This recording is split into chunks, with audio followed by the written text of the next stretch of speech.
welcome to the Carol Kirsch podcast with a Stitch With Me episode. And yeah, we're doing this again. I'm trying this awkward talking and stitching at the same time, and I hope I don't wobble too much. Realize the cable of my camera is a little bit in the way, so I'll try to prop this up and see if this works. So yeah, I thought we stitch together on the chart Tomb Raider, which I created myself. I'll probably pop in a final image somewhere here. And I'm also screen recording.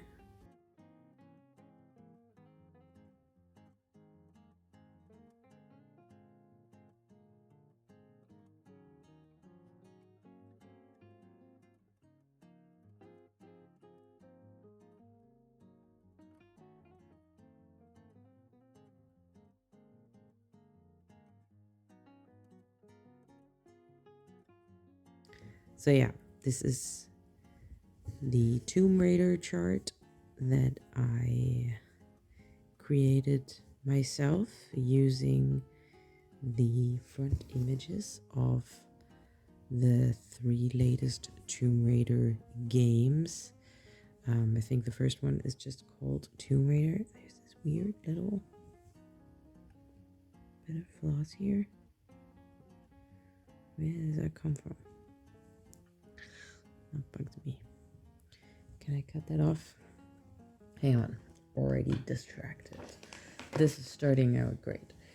But yeah, I tried it myself. First, I put the 3 images together. So yeah, I was telling you the names of the games. So the first one, I think is just called Tomb Raider 2013, which is the image in the middle.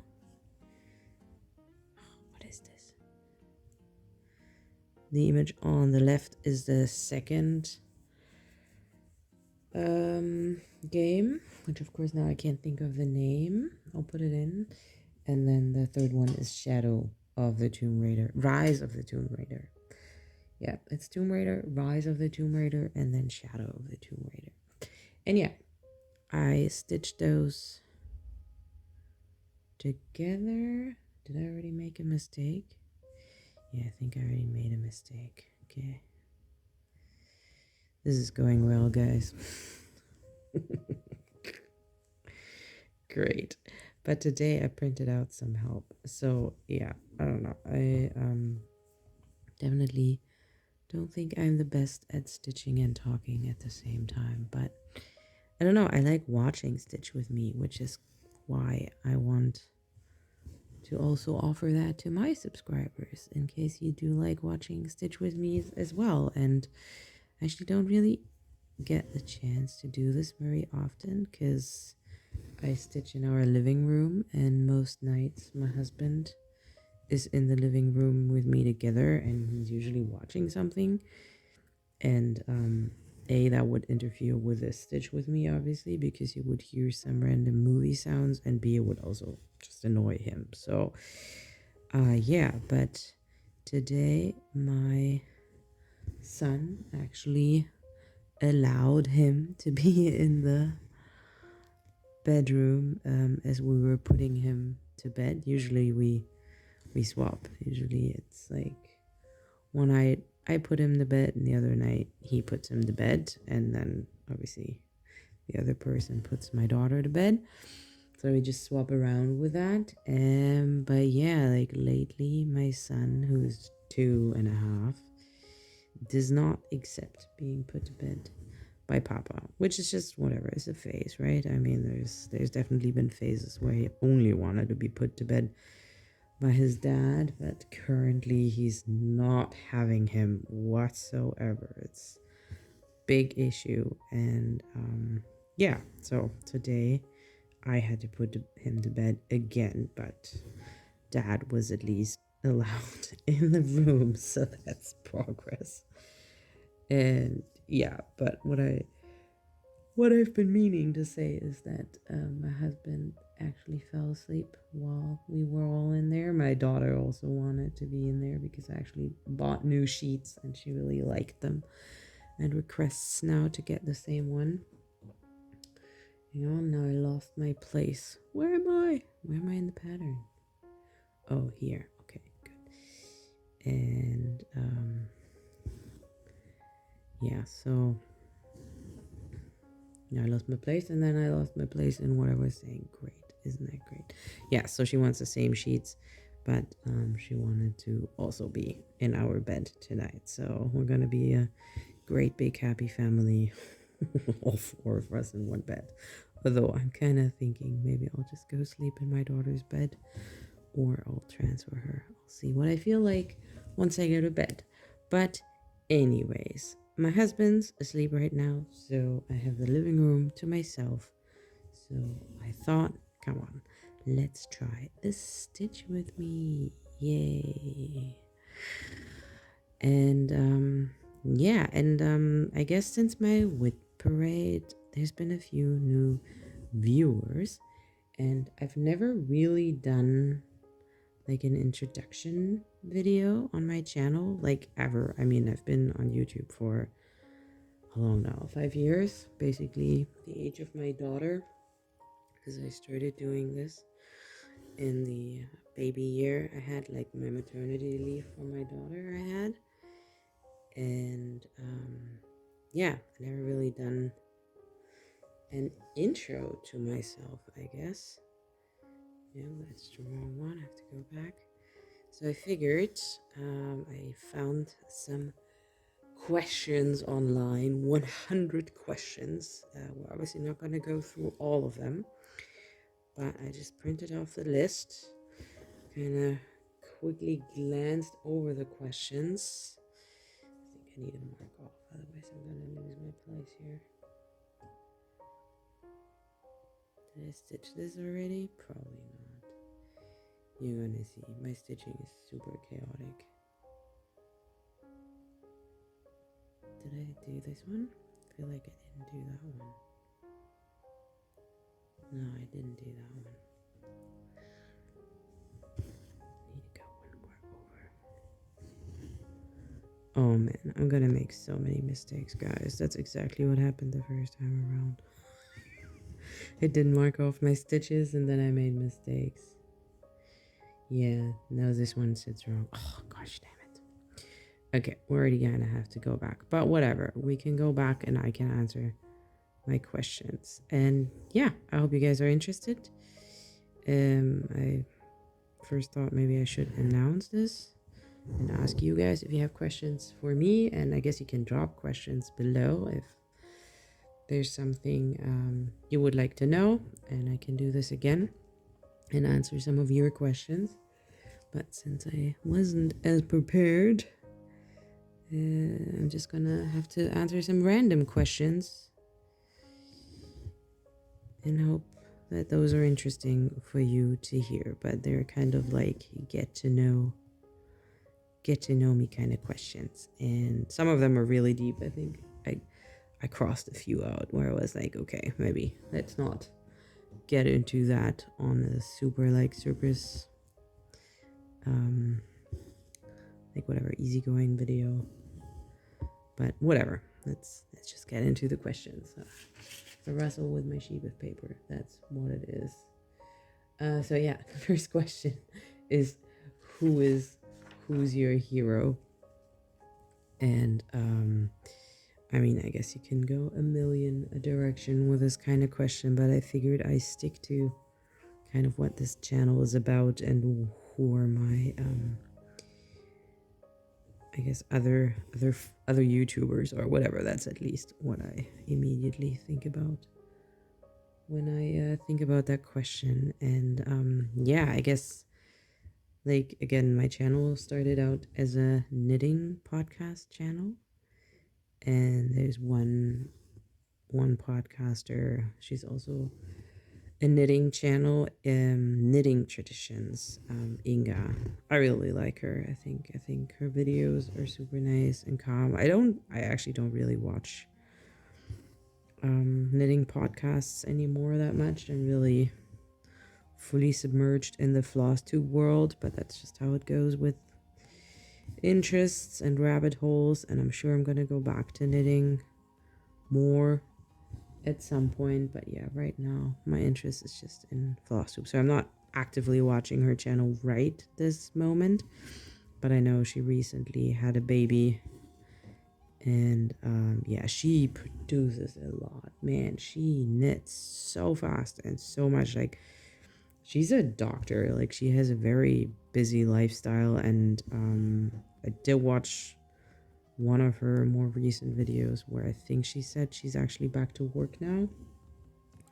So yeah, I am amazed how she does that, because like, yeah, before, when I was actually still watching her, she didn't have a baby yet, and I was just like, yeah, well, she doesn't have a kid, right? Like, I mean, yeah, she works a lot, but then when she's home and has her downtime, she has a ton of time to knit, right? But yeah, now she has a baby and she's still knitting a ton, so I really don't know how she actually gets it done. But yeah, I guess I look up to her from a YouTube perspective. And another YouTuber I really, I mean, obsessed is maybe a little strong of a word, but I really liked her stuff and was watching every video that she released, is Roxanne Coble, or Bun. That's what her channel is called here on YouTube. And she's an artist, a mixed media artist. She, like, the main thing I think she was known for on YouTube was her mixed media journals.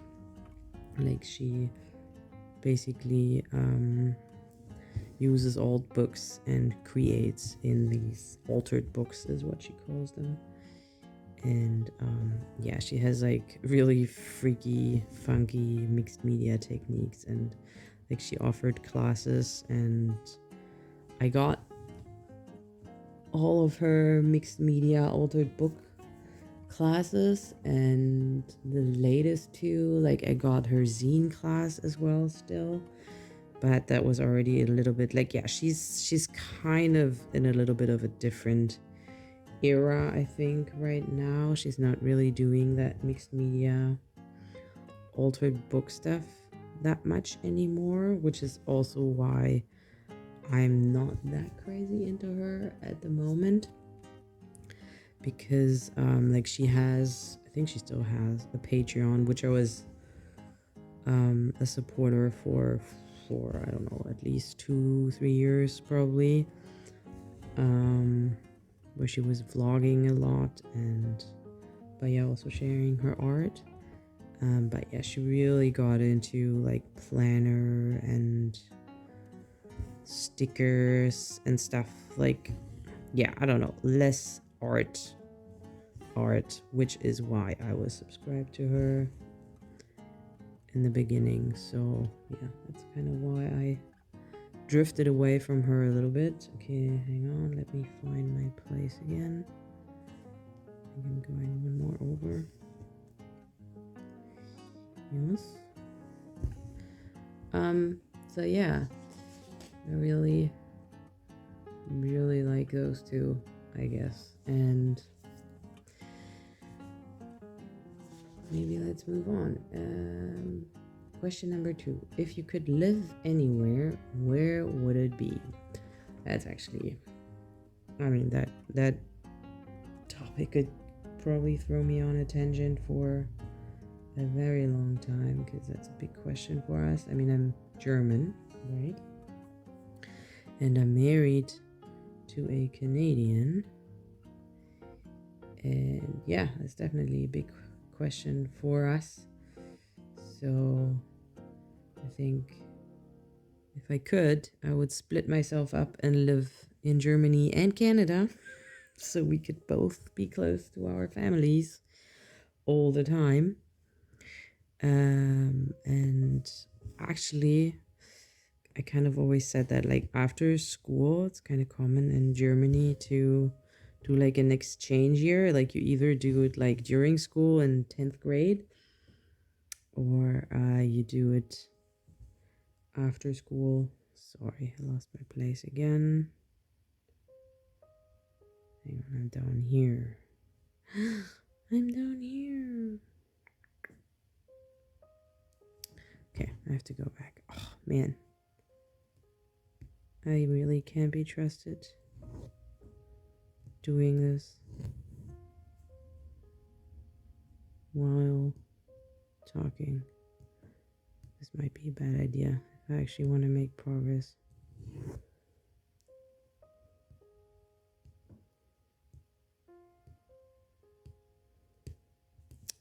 Where's that last stitch? There.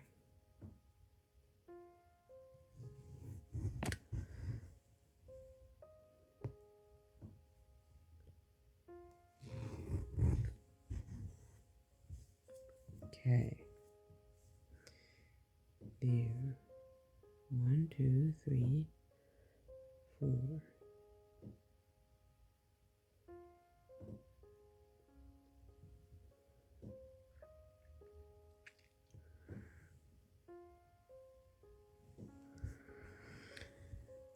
I need to mark it off row by row.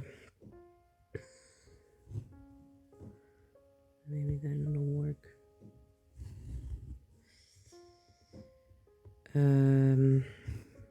Yeah, and I went to New Zealand for a year to learn English.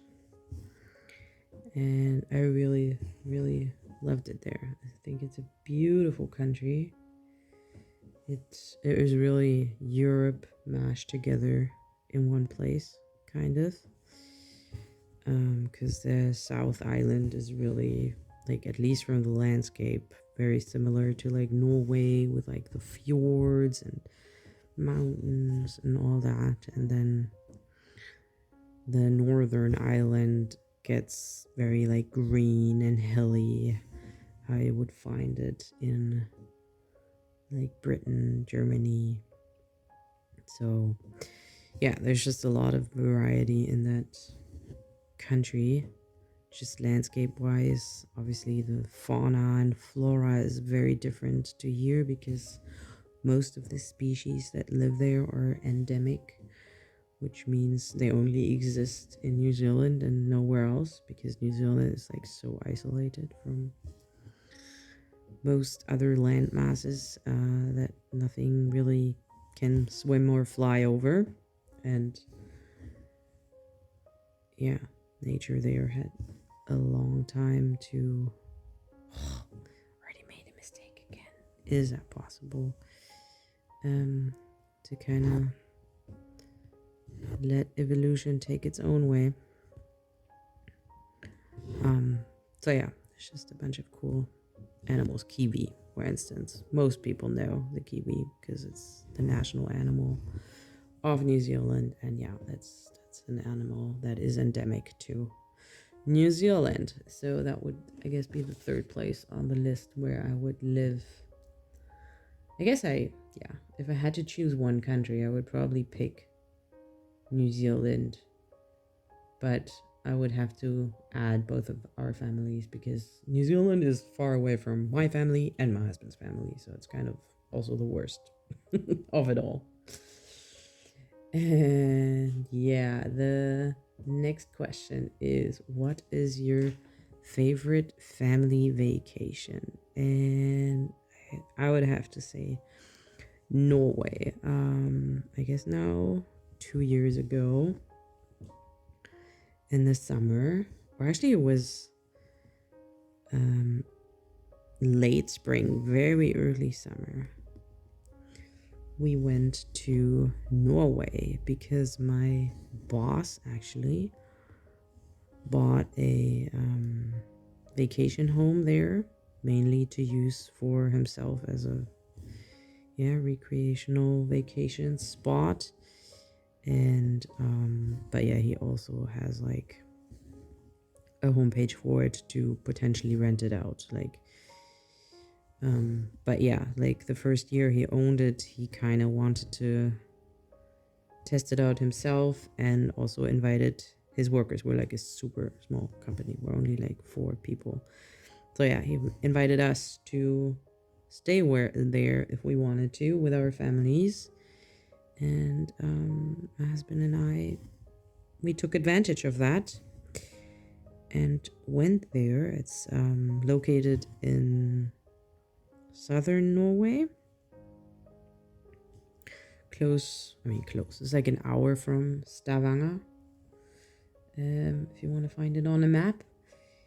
And yeah, it was super beautiful. We were extremely lucky with the weather. I mean, Norway in the spring can still be quite cold and rainy. Like the seasons are a little bit more leaning towards winter in Norway because it's so high up north, obviously. And yeah, but I remember we actually drove with the car via my sister's place. She lives in Denmark, and we visited her for a weekend, and it was hot. We were running around like with flip-flops and bathing suits, the kids, and it felt like summer. It was the first really hot weekend, and that whole summer turned out to be pretty hot, but especially the early summer, and that's exactly when we went to Norway. So it was also unusually warm there, and we were there for like 3 weeks, and we had one morning, and it was virtually, we wouldn't even have noticed if it were a normal morning, because we got up that morning at 5 a.m. To hike up the Preikestolen, which is that very, very famous cliff that if you've seen one picture of Norway on a rock, you would have seen a picture of somebody standing next to Preikestolen, which is basically like a 90-degree angle. I don't know how high that drop is anymore, but it's pretty far down. They filmed James Bond or something there. Anyway, so we got up at 5 a.m. to kind of beat the crowds to go up there. And yeah, that morning there was like the tiniest drizzle, which at first I was like, great. The day we want to climb Preikestolen is raining, but it was actually godsend because it was so warm, and obviously it's a hike. I was carrying my son Yona. My daughter walked up that thing, which was incredible. But yeah, my husband was there as a backup to help her in case she felt tired. And yeah, and the shower in the morning just cooled. Hang on, I need to pay attention before I make another mistake here. I'm going too far already. Yes, stop here. And so yeah, it was just great because the weather cooled down enough that it was actually quite nice walking up there. It was also a good thing about going early is, yeah, the temperatures, because when we were going down again, it was actually already pretty warm. Am I still like in view here? Looks okay. I haven't really checked if there's like some crazy, there's crazy autofocus going on. Oh no, I'm sorry. I meant to fix it. Where am I doing stuff? Hang on. Let me adjust this a little bit. This is better. I don't know. There. Let's hope the focus is better. Yeah, sorry. I'm not sure if that shifted back and forth now the whole time, but I guess we're gonna see.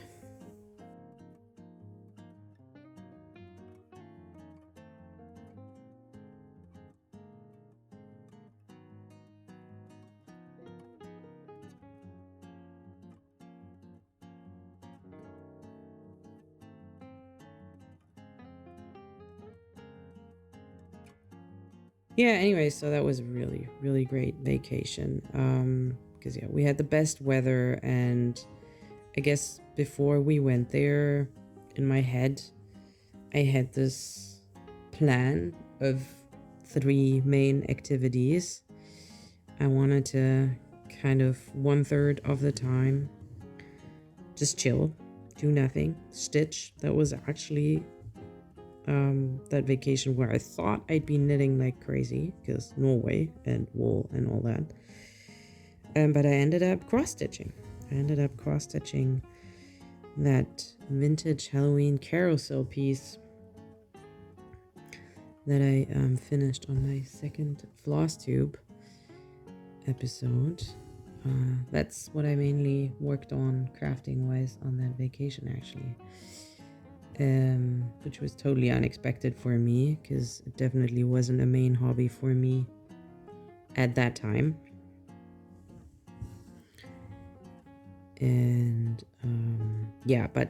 I wanted, like, 1/3 of the time I wanted to really just relax, swim in the water, although that was still freezing. I mean, that was super early in the year, so that was kind of to be expected. But yeah, we were in the water because it was so warm outside, so you could do that because you could just get out and then warm up in the sun. And yeah, 1/3 of the time I wanted to go hiking, which we were very uncertain of if we were going to be able to do that because my daughter back then was only 3 years old, and back home she wouldn't walk 1 meter without her buggy board, which is like a little rolling board you can attach to a stroller. So you can push the stroller, and your bigger kid can stand on that rolling board and just be pulled behind a stroller as well. And she wouldn't walk 1 meter without that thing. So I was very doubtful if that plan would actually come to fruition, but it did. Like, on our very first hike we did, I mean, she was pumped. She wanted to go. Like, she definitely liked the idea of it, so I guess that was already good. But we picked a very, like, it was close by, it was very far, but yeah, we had obviously no clue how these hiking routes worked in Norway, because both my husband and I never spent, I mean, I was in Norway before, but not as a hiking tourist in the summer. I was there in the winter. So yeah, it was all new for us, and the way they mark their trails is actually super basic. It's not like a crazy big, well-paved trail at all. Like, there's a tiny little red sign at the very head of the trail, and then you're basically just following around, if you're lucky, some like wooden red dots nailed to a tree, but most of the time it's just like somebody ran the trail with like a paint bucket and slashed a tree every, I don't know, 200 meters or something. So some of them are really hard to see, and that was the game for my daughter. Like, we ended up calling her our little pathfinder, and she really liked that. She wanted to be called the Pathfinder because she would run ahead. Like, she would literally run ahead and find the next symbol to know where we needed to go, which was awesome because, like, for us it meant we could basically hike at a normal speed, which I really didn't expect. Like, I thought if we would get to go hiking at all, it would be at a snail's pace, you know. But we could walk up like at a decent speed, because she was so excited, running ahead and finding these markers and telling us that she found the next one. And yeah, it was just great. So the first day, yeah, we didn't buy her any proper hiking shoes or anything because, yeah, we didn't want to invest in anything like that and then realize she's doing like 50 meters and then she quits. But yeah, then basically the very next day we drove into Stavanger, which was, by the way, just so I don't lose the train of thought, there was the third thing I wanted to do. I wanted to go visit places, you know, like do a bit of sightseeing, go to city places. Also, I wanted to hit yarn shops and stuff like that. So that was kind of the third thing I wanted to go do. And yeah, totally worked out that way in the end. But yeah, the hiking was really cool. So yeah, the day after our first hike, we went into Stavanger and bought some hiking shoes for our daughter, which we really got some good use out of that trip. So the trip was really good. And actually halfway through, my husband's cousin came to visit from Canada. She flew over. Oh, I forgot what that place was called. Not Stavanger. Stavanger doesn't have an airport. Oh, does it? Did she actually fly? Yeah, no, I think she flew into Stavanger, but she had a stopover, maybe then in Oslo. I don't know. Probably not of interest, anyways. Hang on, did I lose my place again? I kind of did. I did something wrong. Oh no. Hang on, I need to backtrack. I messed up. So I have 2 here. That's those 2. Then I have those 2 here. These 4. These 2. Yeah, we're still correct. Okay, actually just the last one. That's wrong. Good. Okay, we're good.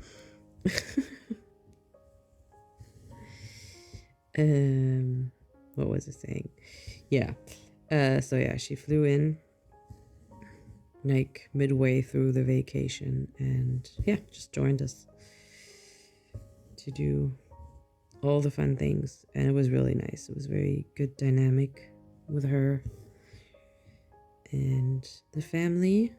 I think she really enjoyed it too. And then after we drove back together and we stopped over at my sister's again, and then also stopped in Hamburg because then we had the cousin with us who she also wanted to obviously do some sightseeing in Germany because it was her first trip, I think, to Europe in general. I think that was the first time for her to be in Europe. She's Canadian. So yeah, and then we also showed her around a bit in Germany, but me and the kids, we kind of separated a little bit out just because it was a lot of driving for the kids as well. Like obviously the 2 long drives from and to Norway, but also like within Norway and then all that stuff. So they did a bit of like they went to Berlin by themselves and stuff. So and I was with the kids at our summer house, the lake house that I stitched up, which is definitely within Germany my favorite place to be during the summer. But yeah, I guess that was a long one to answer that question, but that was a great vacation for sure. Next question. Motivates you to work hard? Interest. I need to be interested in something, otherwise I'm not motivated at all, I think, which is good, but it can also obviously be bad. Yeah, I guess luckily I am interested in my job, so that helps. With my job, do we need a change focus point here? I don't know.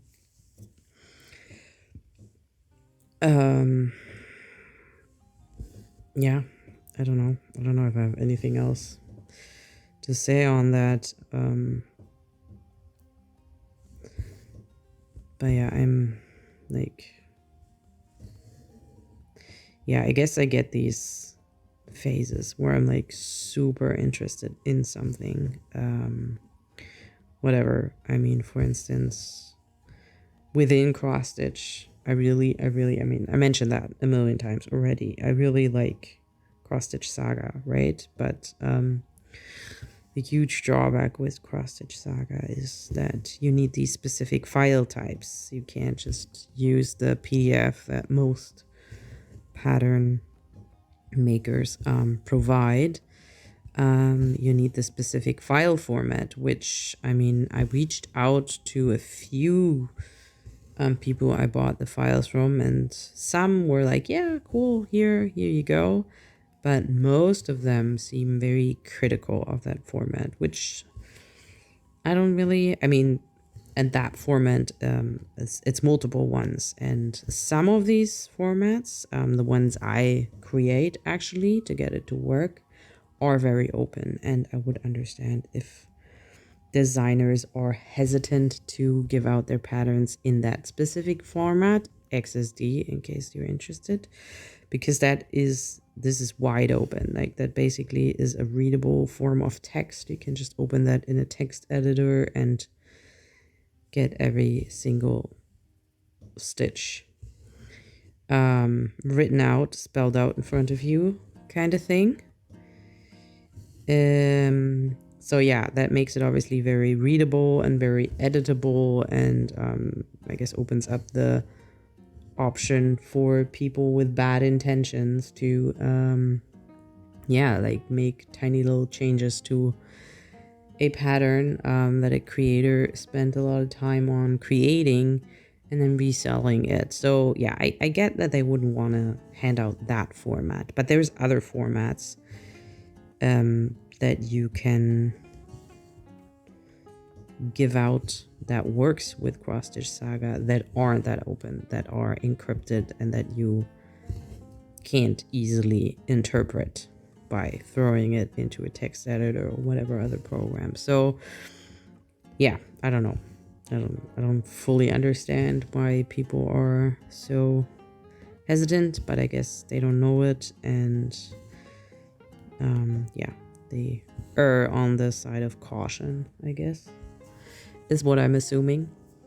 But anyways, yeah, there's not a lot of like the mainstream pattern makers that I've encountered that are willing to hand out their charts in that format, which is unfortunate, but that kind of forced me then to really do a deep dive into how I can get the PDF version that I can get from the creators into that format that is readable then by Cross Stitch Saga. And that was like a super deep dive, and I spent hours just in front of my computer trying to learn about how PDFs are created and how you kind of extract informations from a PDF.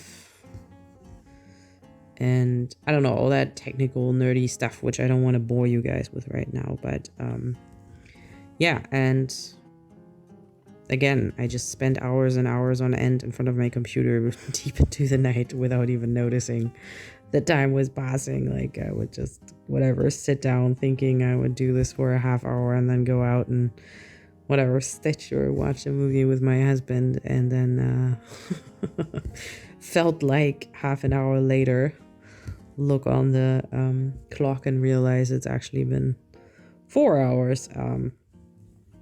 So yeah, that definitely happens, and yeah, that is fueled with interest. If I'm really into something and I really want to know something and there's a problem I don't know the solution for yet, then I kind of can't stop until I figured something out. And yeah, that's kind of how it was with that.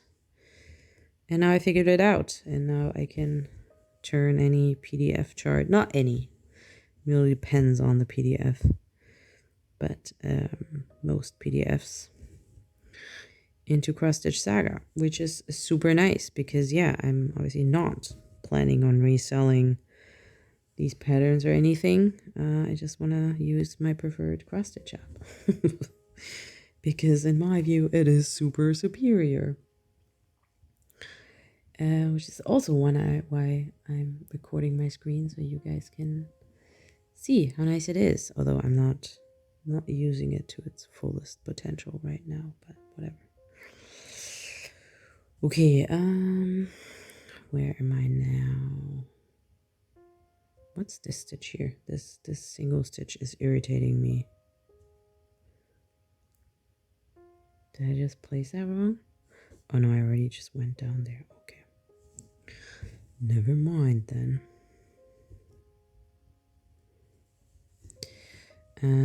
Okay, maybe we do one more question and then I call it quits. I don't know how long I've been filming. 40 minutes, yeah, maybe. That's not too bad. We do one more question and then maybe we're close to an hour, maybe. Probably not quite. I'm not going to spend, no, not to an hour. I'm not going to spend 20 minutes answering that question. What is your favorite thing about your career?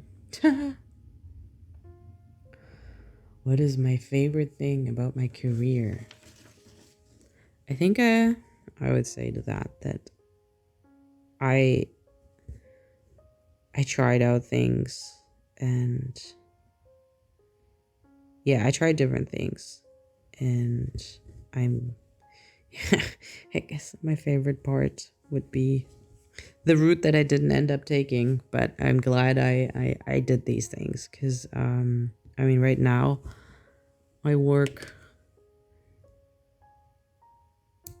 as an engineer in a consulting company, a very small one, as I mentioned in this video. Okay, let's do one more thread. One more thread, and then I stop this. We'll see. One more question. We stick to the question. We're not doing all these one more things, and then it just ends up being a super long thing anyways. But I think I need to adjust my focus again. I'm realizing I'm kind of stitching at the very bottom of the screen here.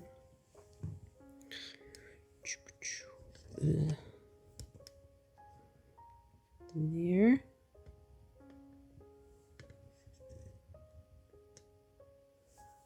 Okay. There. How about that? Yeah, so currently I work as an engineer in a consulting company. Very standard stuff. I mean, it is interesting. I like my work.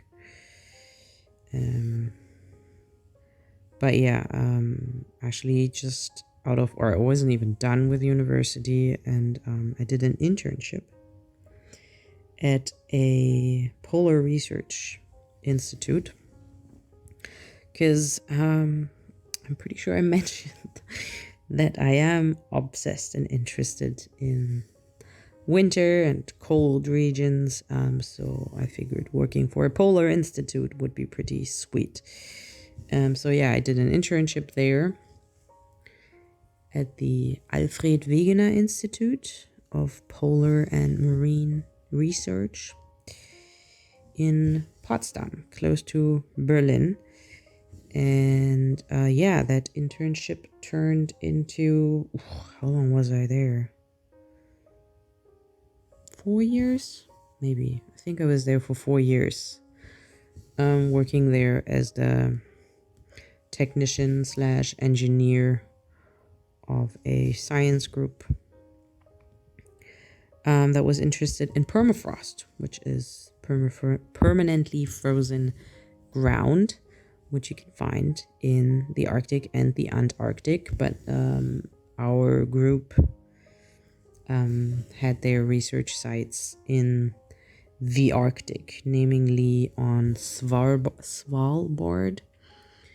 which is an island that is still north of Norway, belongs to Norway,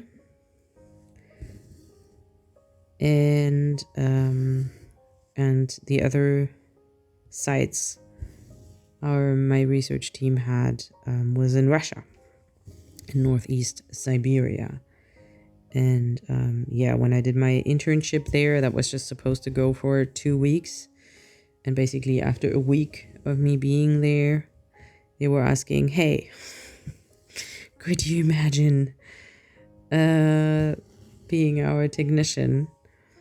Because their current technician was super pregnant and would not have been able to go on their summer expedition that was coming up. So they kind of desperately needed somebody, and I guess I just came along at a perfect time, and I was like, sure, I would love to go on an expedition to Russia in northeast Siberia. That sounds just insane. And it was really great. I ended up going there twice, that very year and the year after. And yeah, I'm really glad I did that. It was a great experience. Hang on, I need to kind of check my pattern here. I'm not constantly making here. Let me show you. Oh no, hang on. We're again and not recording. I guess the screen recording stops at some point. I haven't figured out the time yet. Now, so here, let me show you a cool feature of this app. That's one of my favorite ones. You can just draw an area and just fill out all the stitches, and then you don't have to do everything one by one. But yeah, right now I tend to do it line by line so I don't lose track. But yeah, usually I stitch quite a big area, and then I just mark them off all at once, and then I move on. And there's a new feature they added, which is also pretty cool. Like, yeah, let's go back. There's a return. Did you see that? Pattern Keeper does not have a return, which sometimes I really wish it had. So if you, whatever, stitch down all the way, then you can press a little car and it moves to the next stitches you have. So if you have like a random stitch left over somewhere in your pattern, you have no clue where because it's like a million stitches big, you can do this and it focuses on some unstitched stitches that are close by. It kind of, I mean, it's a new feature. I haven't really played around with it that much yet, but apparently it goes to the closest stitch from wherever you are. I mean, mine are like super close together right now anyways. Not very hard to find, but obviously sometimes the colors jump further and outside of where your screen is right now, so I know just jump there, which I think is super neat. But anyways, you guys know I like this. I like this app. And yeah. So yeah, I guess I'm very glad I did that because that also led to me going to Canada, actually back with my ex-boyfriend, whom I met on my first expedition to Russia. He was like back then he was a master's student from a university in Hamburg.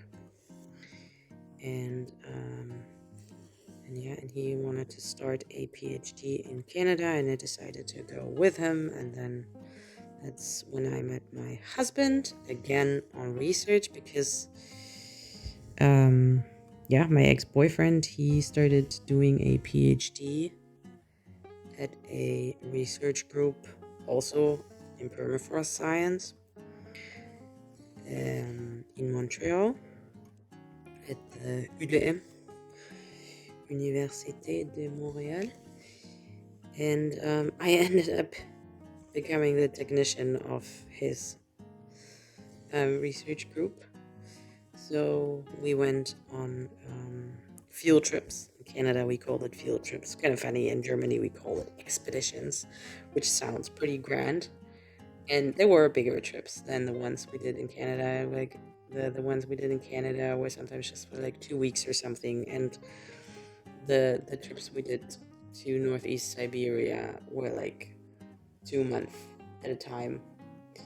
And it was quite the ordeal getting there. So yeah, but they kind of made fun of us when we talked about like doing the expeditions in Germany. They were like, oh, okay, you're doing expeditions, I see. Because yeah, it sounds a bit grander. It sounds like walking across Greenland with a backpack. Which wasn't quite as wild as that.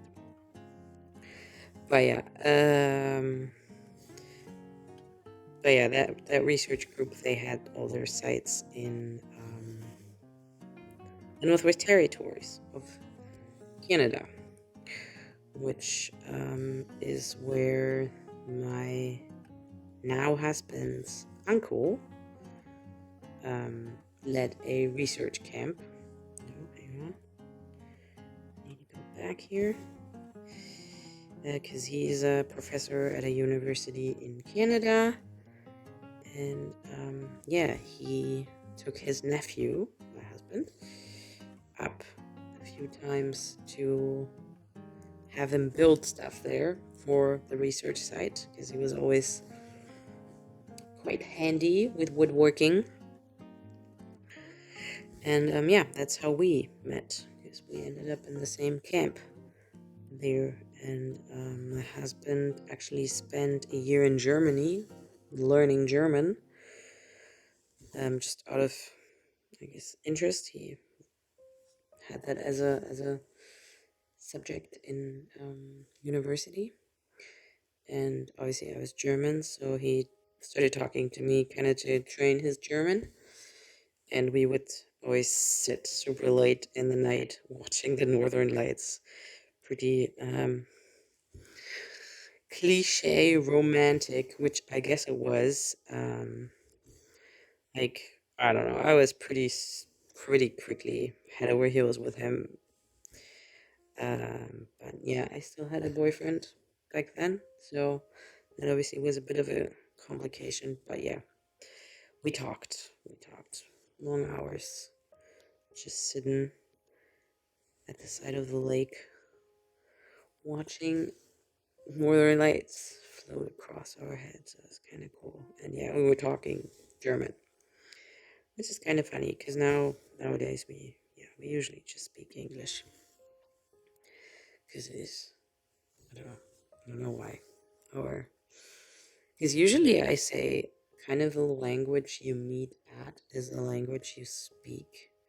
And I guess within a group setting, we would always speak English. It was just when it was just us two, we would speak German. He wouldn't speak German with anybody else around, because back then he was still very conscious of his German. Now, living in Germany, he obviously improved it quite a bit. Back then, he was definitely not quite as fluent yet, but we were able to have conversations. So, good enough. Definitely pretty good for. I mean, he's been to Germany for a year, so it was pretty good already. He just had a stronger accent. All I'm trying to say now is really good, and he's very confident with it. And back then, I guess he wasn't quite there yet. Okay, yes. But yeah, I think that kind of answers that question. I think I'm gonna turn off my monitoring here. Man, I really don't think that the screen recording lasts very long, because it's already off again.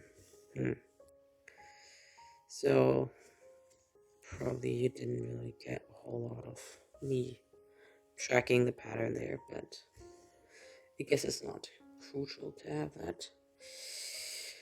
Uh, but yeah, thanks for hanging out with me.